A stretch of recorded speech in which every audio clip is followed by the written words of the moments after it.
Hello everyone, आप सब कैसे हैं। मैं उम्मीद करता हूं कि बहुत अच्छे होंगे और अपनी पढ़ाई को बहुत अच्छे से कर रहे होंगे। मैं Akash Kumar Badana ICT virtual classroom में आपका बहुत बहुत स्वागत करता हूं मेरे प्यारे बच्चों। जैसे आपको पता है मेरे प्यारे बच्चों, बेसिकली हमारी आपका जो है 12th क्लास है और 12th क्लास में हिस्ट्री हमारा चल रहा है और हिस्ट्री में हम लोग आज आपका नया चैप्टर आपका प्रारंभ करने वाले हैं।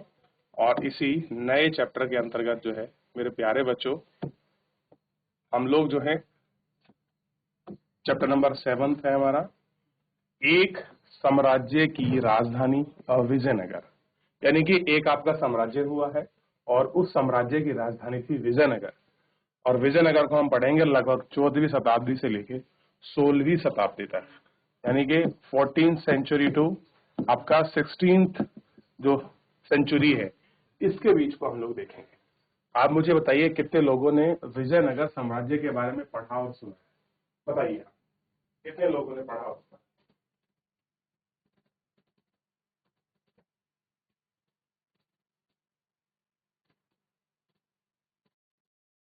हो गया। अब देखिए, विजयनगर अथवा विजयनगर का शहर, शहर और एक साम्राज्य दोनों के नाम से प्रयुक्त होता है। ये किसी साम्राज्य का नाम भी था और शहर का नाम, ये क्या था, दोनों के लिए हम इसका प्रयोग करते थे। इस साम्राज्य की स्थापना 14वीं शताब्दी में की गई थी और ये अपने चरमोत्कर्ष पर, चरमोत्कर्ष मतलब अपने हाई लेवल पर था। उत्तर में कृष्णा नदी से लेकर प्रायद्वीप में सुदूर दक्षिण तक फैला था। तो उत्तर में नॉर्थ, आप ढूंढ लीजिए कहां पर कृष्णा नदी बहती है, और सुदूर दक्षिण तक फैला था। 1565 में आक्रमण कर वहां इसको लूटा गया और बाद में यह उजड़ गया। तो कब लूटाए? 1565 में इसको लूटा। अब आप देखिए कि जब ये 1565 में लूटा, उस समय दिल्ली सल्तनत में कौन बादशाह बैठा हुआ था? क्या आपका तुगलक वंश का आपका शासक था या कोई और शासक बैठा हुआ था? ये आपको देखना है। हालांकि 17वीं 18वीं शताब्दी तक यह पूरी तरह से विनष्ट हो गया और फिर इस पे एक कृष्णा तुंगभद्रा दोआब क्षेत्र के निवासियों की स्मृति मतलब यादें में यह जीवित रहा। कब रहा? लोगों की जो स्मृति होती है, यादगार है, उसमें जीवित रहा। उसने इसे हम्पी नाम से याद रखा। क्या याद रखा? हम्पी। तो ध्यान दीजिए, यही हम्पी है। और कृष्णा और तुंगभद्रा का जो दोआब क्षेत्र है, उसमें देखिए यही है आपका विजयनगर साम्राज्य, विजयनगर शहर।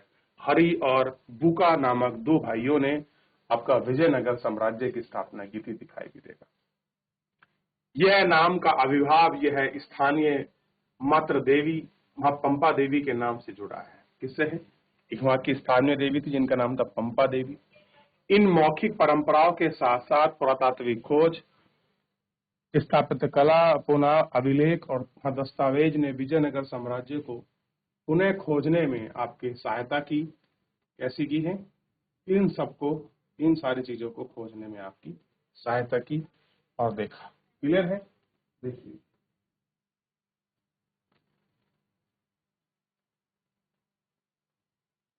देख लिया। आगे बढ़े। अब बात करें हम्पी की खोज।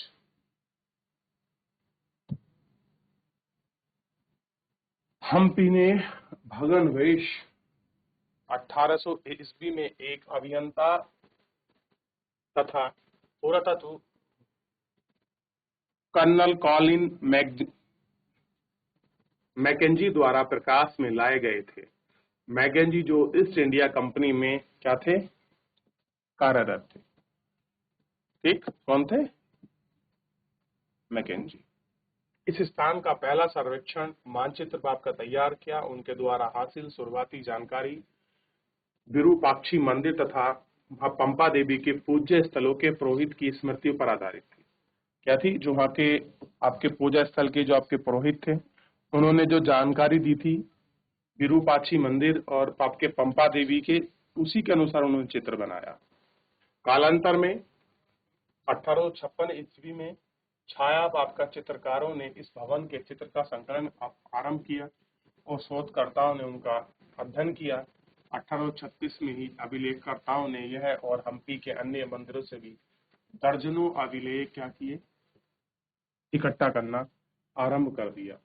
इस शहर तथा आपके साम्राज्य के इतिहास में पुनर्निर्माण के प्रयास में इतिहासकारों ने इन स्रोतों को विदेशी यात्राओं के वृत्तांत तथा तेलुगु, कन्नड़, तमिल तथा संस्कृत लेख लिखे साहित्य से मिलाएं की। बहुत सारे लेख इन्होंने लिखे और उसी में आपका मिलाया और उसकी खोज की। क्लियर है? इन्हें आप देख सकते हो, आपको दिखाई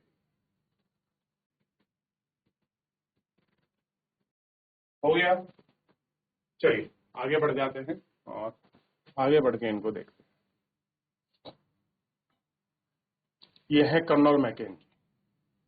एक कॉलिन मैकेंजी ने 1754 में आपके जन्मे। कॉलिन मैकेंजी एक अभियंता मतलब होता है जेई, एक जेई थे, एक इंजीनियर थे और सर्वेक्षक तथा मानचित्रकार के रूप में प्रसिद्धि हासिल की। कैसे थे? एक मानचित्रकार। 1815 में इन्होंने भारत का सबसे पहले सर्वेयर जनरल बनाया और 1821 में अपनी मृत्यु तक इसके पद पर रहे। भारत के अतीत को बेहतर ढंग से समझने और उपनिवेश के प्रशासन को आसान बनाने के लिए उन्होंने इतिहास से संबंधित स्थानीय परंपराओं और संकलन और ऐतिहासिक धरोहर का उन्होंने क्या किया? सर्वेक्षण किया। आरंभ में वे कहते थे कि ब्रिटिश प्रशासन की संप्रभुता में आने से पहले दक्षिण भारत खराब प्रबंधन की दुर्गति से लंबे समय तक जूझता रहा। विजयनगर के अध्ययन से मैकेंजी को यह विश्वास हो गया कि कंपनी स्थानीय लोगों के अलग अलग कबीलों, जो इस समय में जनसंख्या का एक बहुत बड़ा हिस्सा थे, को भी आपका प्रभावित करने वाले इन कई संस्थाओं और कानून और रीति रिवाज के विषय में बहुत महत्वपूर्ण जानकारी हासिल की। अब वो इसलिए नहीं कर रहे थे क्योंकि उनको कुछ भारतीय से लगाव था। देखिए, हो सकता है व्यक्ति विशेष का किसी में आपका इंटरेस्ट हो, लेकिन मेन बात वो थी, वो यहाँ के शासन प्रशासन को समझना चाहते थे कि पुरातन चीजें कैसी थी, उसी के अनुरूप वो शासन चला सकते थे ताकि उन्हें दिक्कत ना हो। और यही कारण था कि वो इन सारी चीजों को कर रहे थे, देख रहे। ठीक,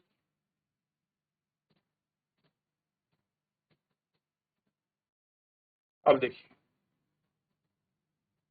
राय, नाटक और सुल्तान। परंपरा और अभिलेखीय साक्ष्यों के अनुसार विजयनगर साम्राज्य की स्थापना दो भाई हरिहर और बुका द्वारा 1336 में की गई थी।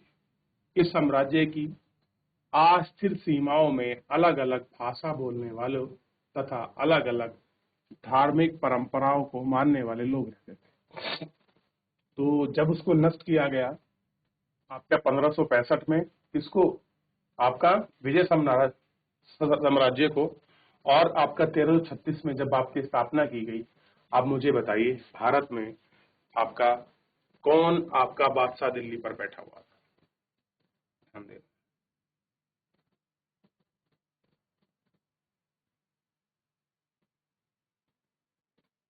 अपनी उत्तरी सीमाओं पर विजय, अब आप जानते हो उत्तरी सीमा पर कौन सी कृष्णा नदी थी? विजयनगर साम्राज्यों ने अपने समकालीन राजाओं में दक्कन के सुल्तान और उड़ीसा के गजपति शासक शामिल थे। तो दक्षिण में कौन थे? उनके सुल्तान थे और उड़ीसा में गजपति लोग शासन कर रहे थे। उर्वर नदी घाटी तथा लाभकारी विदेशी व्यापार से उत्पन्न संपदा के अधिकार का संघर्ष था। ये भाई जो लाभ हो रहा है, जो प्रॉफिट हो रहा है, जो आपके नदी क्षेत्र से, उसी को लेकर संघर्ष।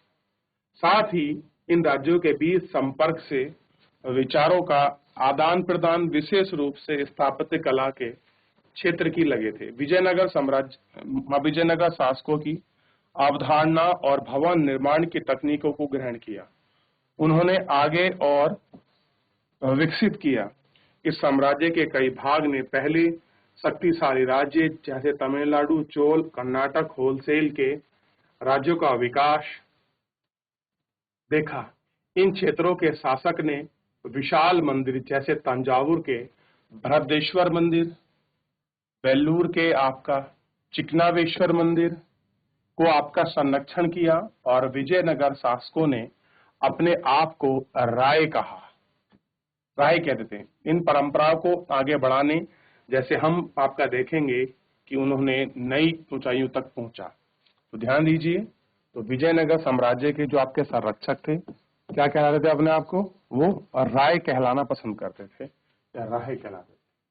ठीक। शासक और व्यापारी बहुत सरलता से चल रहे हैं। हम लोग विजयनगर साम्राज्य को पढ़ रहे हैं। विजयनगर साम्राज्य की स्थापना हरिहर और बुका नामक दो भाइयों ने की थी 1326 ईस्वी में, और आपका 1565 में ये साम्राज्य आपका पूरी तरह से नष्ट हो जाता है। उन सारी चीजों को हम लोग पढ़ रहे हैं, कैसे उनके एविडेंसेस के रूप में हमें मिला है कि देख रहे हैं। आगे बढ़े हैं 2.1 की है, और 2.1 में सबसे पहले हमने देखा है इसमें शासक और व्यापारी दो वर्ग थे। क्योंकि इस काल में युद्ध कला तो प्रभावशाली अश्वसेना पर आधारित थी, यानी कि युद्ध कला होती थी, और युद्ध कला वाले किसको चलते थे? अश्वसेना, यानी कि घोड़ों पर होकर सेना सवार होकर चलती थी।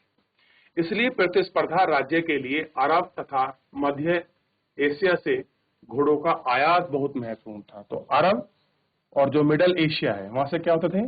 जो घोड़े हैं उनका व्यापार होगा, क्योंकि अरब और आपके मध्य एशिया, इराक, ईरान, जो आपका सीरिया वाला पार्ट है, वहां के जो घोड़े हैं वो बहुत अच्छे होते हैं, आज भी अच्छे होते हैं।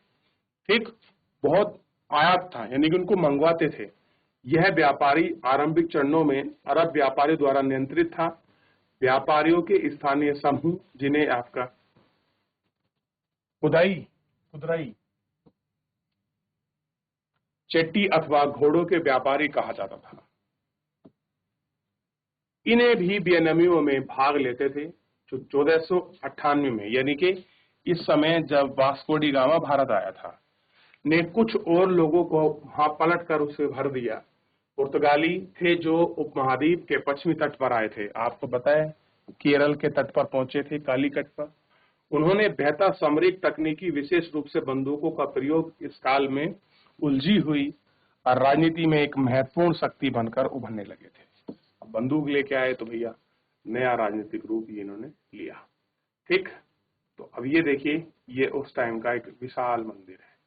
ठीक है, तो आप देख सकते हैं कैसे उन्होंने संरक्षण किया, क्या राय और सुल्तान थे, कैसे कुछ वो कर रहे थे। इसकी जानकारी को आप अच्छे से देख सकते हैं और आपको समझ भी आएगी। क्लियर है कि कहां कहां कौन कौन से शासक आपका काम कर रहे थे। देख लीजिए।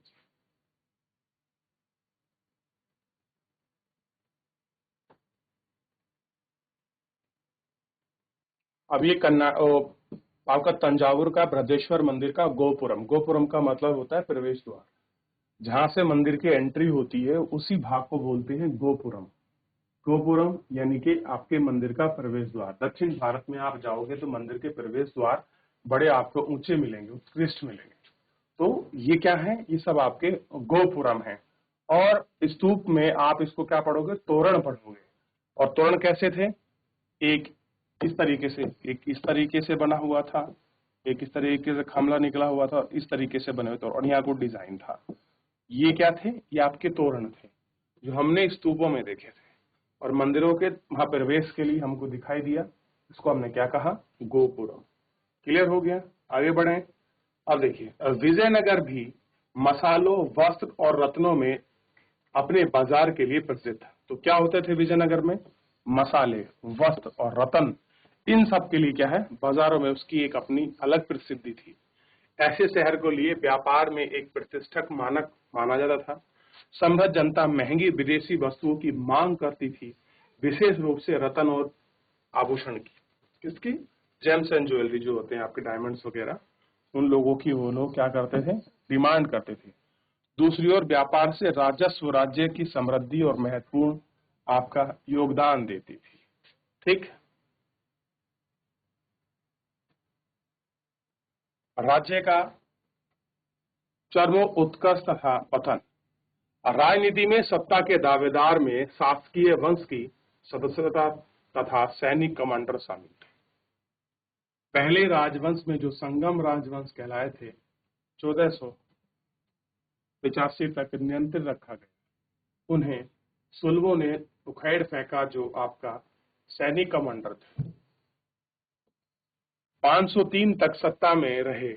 इसके बाद तुलुवों ने उनका स्थान ले लिया। कृष्ण देव राय आपका तुलु वंश के संबंधित थे।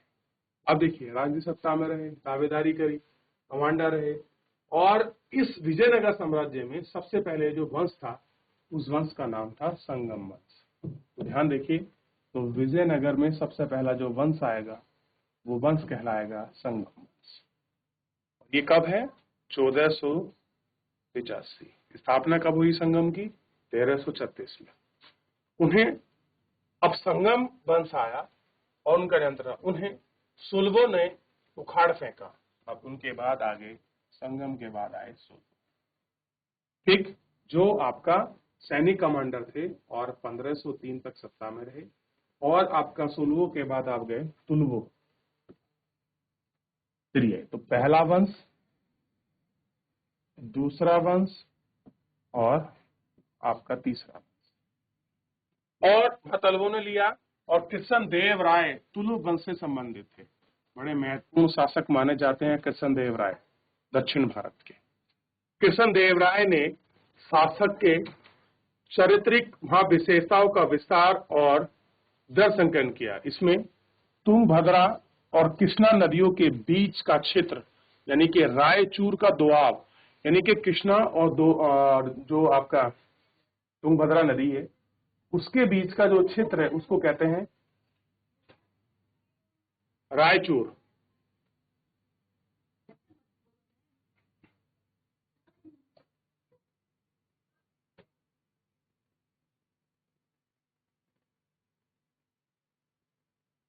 उड़ीसा के शासकों का दमन किया गया और 1514 तथा बीजापुर के सुल्तान बुरी तरह से पराजित हुए 1520 में।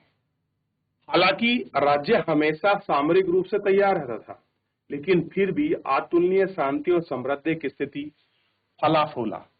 कुछ बेहतरीन मंदिरों के निर्माण तथा कई महत्वपूर्ण दक्षिण भारतीय मंदिरों के भव्य गोपुरम का मतलब है उनके प्रवेश द्वार। आप बड़े बड़े मंदिर देखिए, चोल राजवंश के मंदिर देखिए, गंग वंश के शासकों के मंदिर देखिए, आपको दिखाई देगा उनका। जोड़ने का दिया, कृष्ण देव राय को ही कहा जाता है। उन्होंने अपनी मां के नाम पर विजयनगर साम्राज्य के पास एक नांगलपुरम नामक एक उपनगर की स्थापना की। विजयनगर के संदर्भ में सबसे पहले विस्तृत वितरण कृष्ण देव राय के या उसके बाद किए गए कालों से प्राप्त होता है। कृष्ण देव राय की मृत्यु के पश्चात 1529 में राजकीय ढांचे में तनाव उत्पन्न होने लगा। उनके उत्तराधिकारी कब? 1529 में। उनके उत्तराधिकारी विद्रोहियों, नायकों और सेनापतियों के से आपके चुनौती का सामना करना पड़ा। 1542 तक केंद्र पर आपका नियंत्रण का एक आपका राजकीय वंश अराविदु वंश के हाथों में चला गया।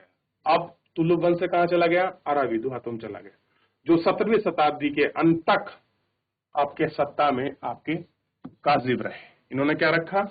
इस समय तक आपकी सत्ता को अपने कब्जे में रखा। तो ये था विजयनगर साम्राज्य का फैला काल और चली स्थिति को आप देख सकते हैं। प्रियांशु, आजा आजा आजा आजा आजा। देख लिया? तो ये आपका विजयनगर साम्राज्य था और ये थी विजयनगर साम्राज्य की पूरी कहानी। तो अभी पूरी कहानी को पढ़ने के लिए अभी हमको आपका चैप्टर पूर्ण करना पड़ेगा, लेकिन 3 वंश उसमें आए हैं। संगम, आपका सोलु व दोलो वंशों को हमने देखेंगे। फिलहाल आज के लिए इतना ही, मिलते हैं नेक्स्ट लेक्चर में।